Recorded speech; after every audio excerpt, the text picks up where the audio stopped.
What happens if you mix milkers, fighting, superpowers, and butt-ass naked men? You get undead unluck, ladies and gentlemen, so sit back and enjoy this overload of craziness. The series starts in a city. We see our main character, Fuko Izumi, ready to off herself, but she is questioned by our other protagonist, Andy. Fuko reveals that she had the curse of granting bad luck to people she touched, which is why she threatens Andy to stay away with a knife. However, being the absolute Chad Andy is, he walked right into the knife and moved her away from the edge of the bridge. At this instance, Fuko's ability has been triggered, and Andy immediately meets Truck Kun's best friend, Train Kun. But unlike other isekai protagonists, Andy maintained his cool and regrew his whole body back as he possesses the power of undead. He took Fuko in hopes of finding the death he had yearned for. We transitioned to Andy and Fuko on a rooftop, where Andy learnt about Fuko's parents' death. Andy also learnt that he could receive more bad luck the more intimately and the more surface area you touch. Oh, Andy then abducted her to his hideout. In the hideout, they are approached by Andy's enemies whose job is to capture negators such as Andy and Fuko. But what they forgot is that he is messing with the main characters. Andy broke out of his capsule that they captured him in and started fighting them. During the battle, Andy received a smooch from Fuko, which created so much unluckiness to a point where a meteor started falling from the sky, straight to Andy and his poor opponent, Man. Fuko is Madara for real. After the battle, Andy instantly turned into a horn dog, even though it's still November. I bet he already got the I failed NNN post ready. He chases Fuko for more intimate actions, but Fuko said that he could only gain unluckiness if she falls for him to get his hopes down. However, after hearing this, Andy promised to keep Fuko alive until she falls in love with him. After gearing up, they are approached by a guy in Wall E from an organization called Union, who are responsible for capturing negators like Andy and Fuko. Robot Man immediately punched Andy into the ground while the other guy caught Fuko. The blue-haired guy is called Shen. He explained that they could be safe if they eliminate Union members, as they would take their positions. From there, Fuko and Andy both agreed to kill Shen and RoboCop and take their spots in the Union. After a few more exchange of blows, Andy realized that the robot has the rule of unavoidable, making his opponent freeze to take its attack. At this moment, Andy made a 1000 IQ move by shooting a part of his finger into Optimus Prime's head, which it cannot freeze as he regenerated a new one. It's a bit confusing, I know. Moving on to their next target, Shen. They failed miserably, as Shen is on a completely different level. At this moment, Fuko suggests to do some sussy business with Andy to grant him the most unluckiness needed to die before they are both defeated by Shen. However, after hearing this, Shen chuckled and presented them with an ultimatum. He explained that in 3 days, there would be another Union member in Lake Baikal, providing them a chance to secure another spot to join the Union. I am sorry for never knowing that Andy is balling like that. He is going to Russia on a yacht. Anyways, out of nowhere, they're attacked by fighter jets, which Andy took care of easily. A mysterious woman chilling in space fired an invisible projectile which sank their yacht, almost causing Fuko to drown to death. But of course, since this is an anime, she wouldn't make it without a bit of CPR, which means a little bit of mouth-to-mouth action has to be done, which also means that a whole explosion under the sea would occur because of a whole lot of unluckiness from the intimate smooch. They landed on a jet, and we witnessed a showcase of Andy's new move. They boarded the jet and flew to Lake Baikal just before it self-destructed. Since this is Fuko's first time overseas, Andy decided to let her relax at the lake while he goes and gathers his old battle buddies. There she met a girl named Gina. She loves Japanese school life. Fuko ended up painting with her. This is where Fuko learnt that Gina likes stuff that never changes, as it would not be tied down or swayed by anyone, which is why she loves art so much as it would capture a still moment in this ever-changing world. Gina asked for Fuko's opinion, and Fuko answered that she likes stuff that changes more as having to meet Andy. Someone that can change her and give her a reason to live feels nice. After hearing that, Gina is triggered as she stepped on water and raised a whole chunk of the sea with her. Hold up, first of all. Just because someone disagrees with your opinion doesn't mean you need to flex your power on her that hard. Second of all, why the sea? She must be feeling like she's Jesus right now to be stepping on water. Suddenly, Andy popped out of nowhere and attacked Gina, which was blocked by an invisible barrier. Apparently, Gina is the Union member they are after this whole time. The battle begins with a bit of flirting from Gina. However, Andy once again proved that the A in his name stands for Alpha, as he made an attack to keep her away. Andy also revealed that he had been caught by Gina 50 years ago when Gina was 16. Wait, does that mean Gina is 66? It is said that Gina is in love with Andy as she is in love with his coolness.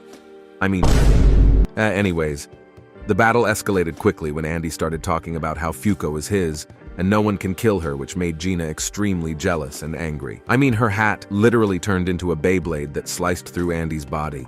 Andy exploded into a million pieces and showered blood everywhere, revealing invisible arms around Gina.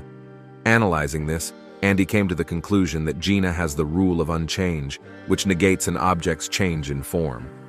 After that, Andy made a joke about how Gina's sagging peach could not be unchanged.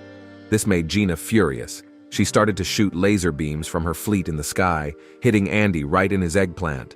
Man, Andy really got punished for asking people to rate his fit this time. Anyhow, Andy spotted a hole in the barrier under Gina, which they took advantage of. First, Andy blinded Gina's sight with his blood and used the katana to flip Gina's barrier, which created a hole just big enough for a very unlucky severed head to enter, which is just unlucky enough to activate a death beam from Gina's fleet. Gina is defeated and about to die. Gina reveals that she thought she could change after joining the Union, but after working for many years, capturing many men, she is not able to change a bit about herself. Thinking back, maybe change is not that bad at all. On her last breath, Andy leaned forward and kissed her, reminding her that a few wrinkles from old age will never change how beautiful she is. And just like that, Fuko and Andy managed to get a spot in the Union. After the battle versus Gina, we are transitioned to a restaurant where we see Fuko crying while holding Gina's Union badge. Fuko asks Andy if they could change the way the Union operates so no one will suffer the same fate as Gina. Andy said of course, and warned Fuko that the organization would escort them to the headquarters in no time. As they are getting ready to cheer, a crack appears in the sky, and Dr. Connors grabs them and sends them away through the crack. On the other side of the crack, there is a round table with all the Union members sitting around it, waiting for Andy and Fuko to arrive. As soon as they fall out from the crack, Andy has already fired his finger bullets to greet all the other members of Union. However, each member has their own way to defend themselves. Instead, Andy is greeted with a knuckle sandwich as he lands. But in turn, Andy sliced the hand of the robot who punched him. At this point, the round table is in a mess. But the woman at the #1 spot in the round table has had enough of this and made them stop by manipulating their body to aim their weapons at other members. Finally, they sat down and a book appeared in the middle of the table. A floating book with mouth and eyes appeared. Its name is Apocalypse, and it is an artifact that will assign tasks for people at the round table to do. If they could complete the tasks, they would be granted with rewards such as an additional 11th seat at the table. But there would be a punishment to the world if they fail to complete any one of the tasks. At this point, you might ask why we are doing those tasks. Can't we just avoid it? Well, quests are assigned to the Union every 3 months. If they are not completed, a penalty would be inflicted on humanity, while completing them within the time can stave off the penalty. Andy had enough of this lore, and he grabbed Apocalypse by its mouth, asking for the hardest quest, which would be the 6th quest, where they need to capture UMA. Spoil. UMA means unidentified mysterious animals, which is a term given to targets in the quests. The participants' count for the task is 3, so Andy just picked himself, Fuko, and Shen randomly. Shen is shocked and confused when the decision is finalized already.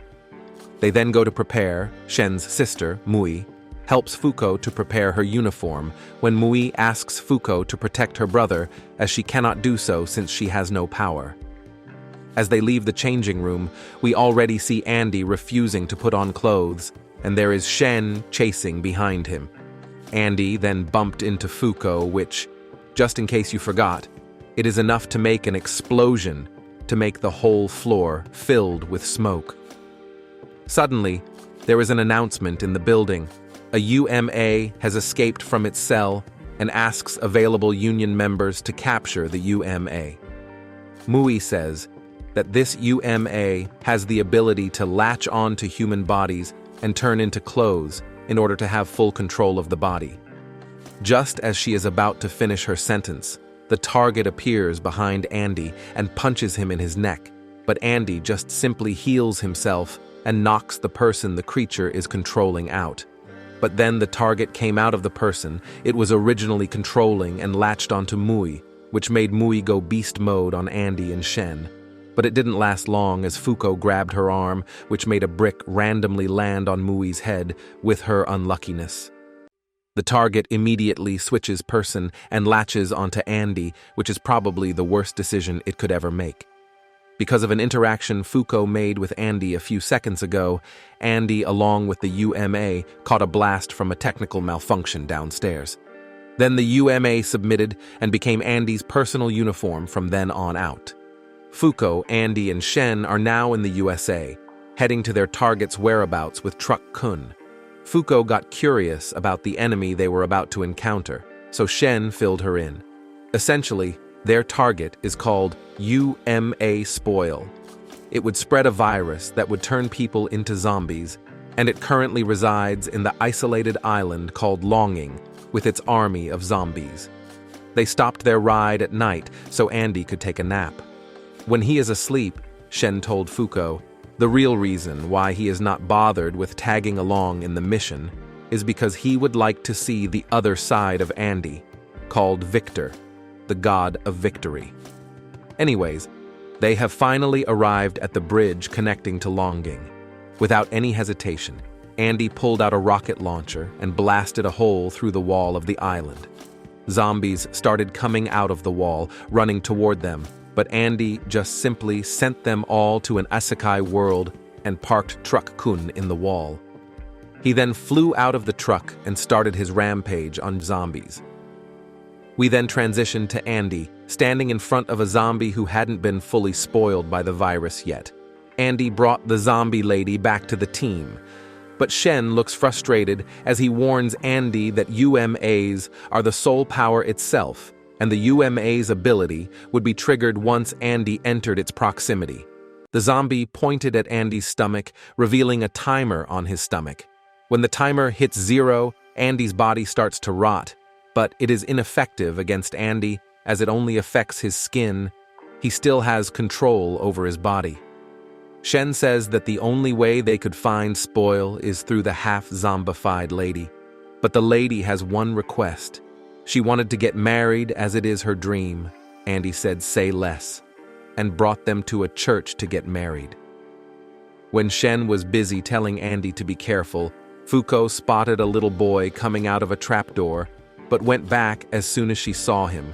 Fuko started chasing him, which made Shen sob over the fact that no one was listening to him in this team. Anyways, Fuko is chasing the boy who is not zombified, but Shen made her fall back to him with his powers. However, someone pointed a gun at them. It was the boy Fuko was chasing. They showed their timers and asked if they were working with the virus. Fuko explains where they are from, but the kids don't trust them at all. So Fuko covered her head with her beanie and hugged the boy with the gun, which gave her a timer as well. At the same time, when all of this is happening, Andy and the zombie got married. And right after that, she pointed towards Spoil and told Andy to please kill that monster. So Andy slashed the statue, and gas started coming out of the statue. The statue started to deform and assembled Spoil, which grew so big, the whole church collapsed. Without a single thought, the zombies surrounded Andy as they were trying to protect Andy since they wanted Spoil dead as well. Andy shot both of his fists into a bell, which crashed into Spoil's face. We then cut back to Fuko's side. The kid shares the story of how their teacher sacrificed her life to get the kids in this underground bunker. A little girl from the group started to cry as her timer was also ending, but the boy relieved her, which miraculously raised the timer. Right after figuring out how to raise the timer, Shen felt something going outside the bunker, which is not false as, on the other side, Andy is fighting Spoil with his bride on his arm. When they come out of the bunker, they are surprised by the fact that Andy is fighting with the zombies side by side. Andy showed the half-spoiled lady back to Shen so he can fight freely. The group of kids recognized the lady. It turns out that the half-spoiled girl was their teacher, being able to reunite with her students and know that they are all safe. The teacher said thank you to Fuko. Anyways, Andy came up with a plan to defeat Spoil. He ordered all the zombies to go and let Fuko touch them so they could be kamikaze bombs and destroy Spoil. After hearing the order, the teacher hugged Fuko. At this moment, Fuko shook her head as she didn't want the teacher to die. But the teacher hugged her harder and patted her back, hinting to her that it's okay. Fuko understood and removed her glove to give the teacher more unluckiness. Then, the teacher ran towards Spoil. Confused by this, his children tried to stop her, but Shen used his powers to stop them, which made them cry at the spot, watching their teacher running towards Spoil as a suicide bomber. Her unluckiness managed to cause an explosion on Spoil, but it is not strong enough to defeat it. Andy tells the zombies to keep going, and Shen put the kids back in the bunker. Spoil got angry and inhaled the zombies to make its transformation. It then shot a beam, which Shen deflected, but it ended up deflecting so far that it rotted the statue of Liberty. Andy went in for an attack, but got brutally punished. When Spoil closes in on Fuko and Shen stepped away, which left Fuko alone with Spoil.